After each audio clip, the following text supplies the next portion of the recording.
नमस्कार दोस्तों, आज हम बताते हैं कि तारक मेहता में क्या होता है।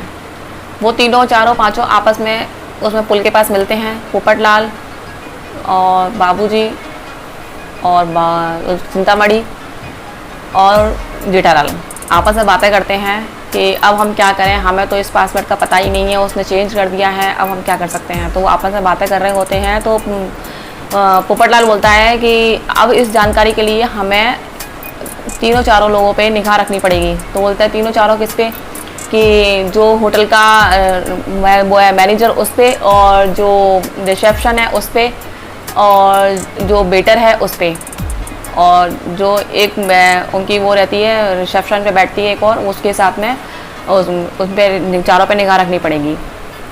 तो बोलता ठीक है कि पोपटलाल बोलता है कि मैं और पोपटलाल और चिंतामणि जाते हैं मुकेश से बात करने के लिए, और बाबूजी और बागा जाते हैं रिसेप्शन जो होती है उससे बात करने के लिए, और जेठालाल होता है वो मैनेजर के साथ बात करने जाता है। वो आपस में बातें करने के लिए, एक दूसरे से बातें करने के लिए, काला बाजारी का जो रहस्य होता है उसको निकालने के लिए वो आपस में जाके तीनों चारों उसको जाके बात करते हैं कि कौन हम पे निगाह रख रहा है, कैसे हम पे निगाह रख रहा है, कि हम जो भी कुछ करते हैं कैसे हमारा फॉर्म बुक हो जाता है। तो वापस में जाके उनसे तीनों से बातें करते हैं। तो सबसे पहले पोपटलाल और चिंतामणि जाते हैं मुकेश से बात करने के लिए। वो उसको ढूंढते हुए जा रहे होते हैं। तो वो पोपटलाल बोलता है कि वैसे तो वो सामने ही आ जाता है, आज वो दिखाई भी नहीं दे रहा है, उसको हम ढूंढने के लिए आए हुए हैं। तो चिंतामणि बोलती है कि वो हमेशा सामने से नहीं, वो पीछे से आता है।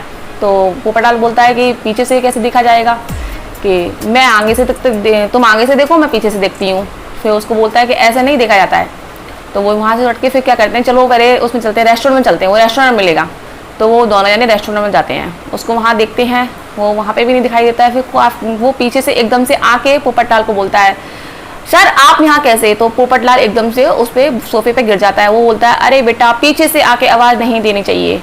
कि क्यों पीछे से आके आवाज़ नहीं देनी चाहिए, अरे हमारा बुढ़ा हुआ शरीर है, एकदम से पीछे से आवाज़ आके देते हो तो हम गिर जाते हैं, कमर झुकी हुई है, ये हो जाएगा वो हो जाएगा, ऐसे बातें करते हैं आपस में वो। तो वो बोलता है बेटर कि अच्छा सर आप यहाँ कैसे, कुछ खाने पीने का लेके आऊँ।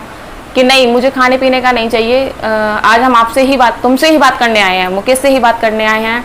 तो मुकेश बोलता है कि मेरे से बात करने आए हो तो बताइए क्या काम है, कुछ खाने पीने का लाऊं। कि नहीं कुछ खाने पीने का नहीं चाहिए, बस जल्दी से फटाफट से जो भी मतलब कुछ हल्का फुल्का खाने का ले आओ। तो उसको लेके जाता है, फिर वो लेके आता है। तो उसके बाद वो देखता है कि उसको ढक के लेके आना, मैं बताऊंगा कि आज आपका भविष्य क्या है और ज्योतिषी क्या होते हैं। फिर दोस्तों उसके बाद होता है कि पोपटलाल उस वेटर को ऑर्डर देता है कि आप जो भी कुछ बना के लेके आएंगे उसको ढक के लेके आना। तो चिंतामणि पूछती है ढक के क्यों, कि जब भी तो पता लगेगा इसको कि मैं जोशी हूँ या नहीं हूँ जो भी। तो वो बोलता है ठीक है। जैसे ही वो वेटर उसको लेके आता है वो टेबल पर रख देता है। तो वेटर पूछता है कि बताइए सर इसमें क्या है।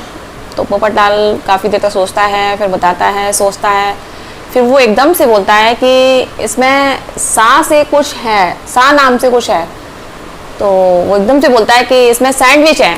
तो वो वेटर एकदम से शॉक्ड हो जाता है। शॉक्ड होने के बाद में फिर बोलता है कि सर आप तो बहुत ज्ञानी हो, ये हो फलाना हो, ऐसा बोलता है उसको। फिर उसके बाद में पोपटलाल बोलता है कि अब आप मेरा बेटा बोलता है आप मेरा भविष्य बताइए। तो बोलता है कि नहीं यहाँ मैं आपका भविष्य नहीं बता सकता हूँ, यहाँ पे काफ़ी लोग हैं, यहाँ नहीं बोल सकता हूँ। तो वो वेटर उनको एक केबिन में ले जाता है। केबिन में जाके वो आपस में बातें कर रहे होते हैं। तो पोपटलाल बोलता है कि तुम्हारे भविष्य की जो लकीर है सिर की जो दिखाई दे रही है वो उससे पता चलता है कि तुम 2 नंबर का काम करते हो। तो बोलता है कि 2 नंबर का काम क्या होता है। तो चिंतामणि बोलती है 2 नंबर का काम तुम जानते नहीं हो क्या होता है 2 नंबर का काम। 2 नंबर का काम होता है काला बाजारी, आप काला बाजारी का काम धंधा करते हो। तो पोपटलाल बोलता है काला बाजारी का मतलब है कि जैसे कि दवाइयाँ सप्लाई करना, ये करना, वो उसका वो करना। कि नहीं सर मैं ऐसा कुछ नहीं करता हूँ। तो वो उसको बहुत फोर्स करते हैं कि ये सच बोले कि ये काला बाजारी में इसका हाथ है, ये उनके साथ में मिला हुआ है। तो वो काफ़ी फोर्स करने के बाद में वो वेटर कंफ्यूज होके वो एकदम शॉक्ड हो जाता है, वो रोने लग जाता है। रो के ही पोपटलाल को बोलता है कि सर आपने मुझे गलत समझा है, मैं कोई काला बाजारी का काम नहीं करता हूँ, मेरे घर में किसी ने भी काला बाजारी का काम कुछ नहीं किया है, मैं तो एक सीधा साधा ही इंसान हूँ और कुछ नहीं हूँ। फिर उसके बाद पोपटलाल समझ जाता है कि ये उसमें साथ में नहीं मिला हुआ है। तो उसके बाद फिर वो बोलता है पोपटलाल उससे कि अब पोपटलाल उससे बोलता है कि आप मेरे थोड़ा नजदीक आइए। तो पोपटलाल उसको शांत करने के लिए, वो रो रहा था कि उसको चुप कराने के लिए पोपटलाल उसको ऐसे बोल देता है कि आपकी लकीर दिखाई नहीं दे रही है। उसके बाद बोलता है कि आपका भविष्य बहुत तेज है, आप बहुत उज्जवल हो।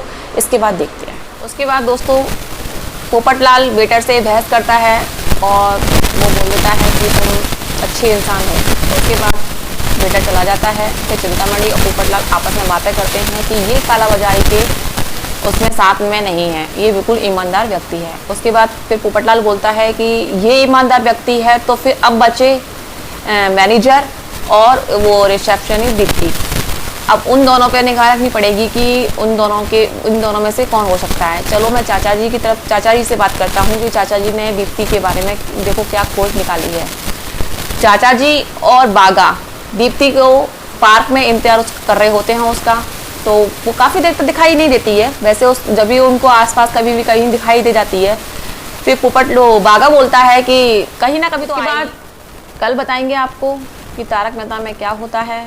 अब उसके बाद चाचा जी और बागा दीप्ति को फोर्स करने के लिए ऐसी बात बोलते हैं कि कोरोना चल रहा है और बीमारी काफ़ी जगह फैल रही है, यहाँ वैक्सीन और इंजेक्शन के लिए दुनिया तड़प रही है और कई लोग इसका काला बाजारी का धंधा इस तरीके से कर रहे हैं कि इतने बड़े रिसोर्ट में काला बाजारी का धंधा बहुत ज़ोरों से चल रहा है।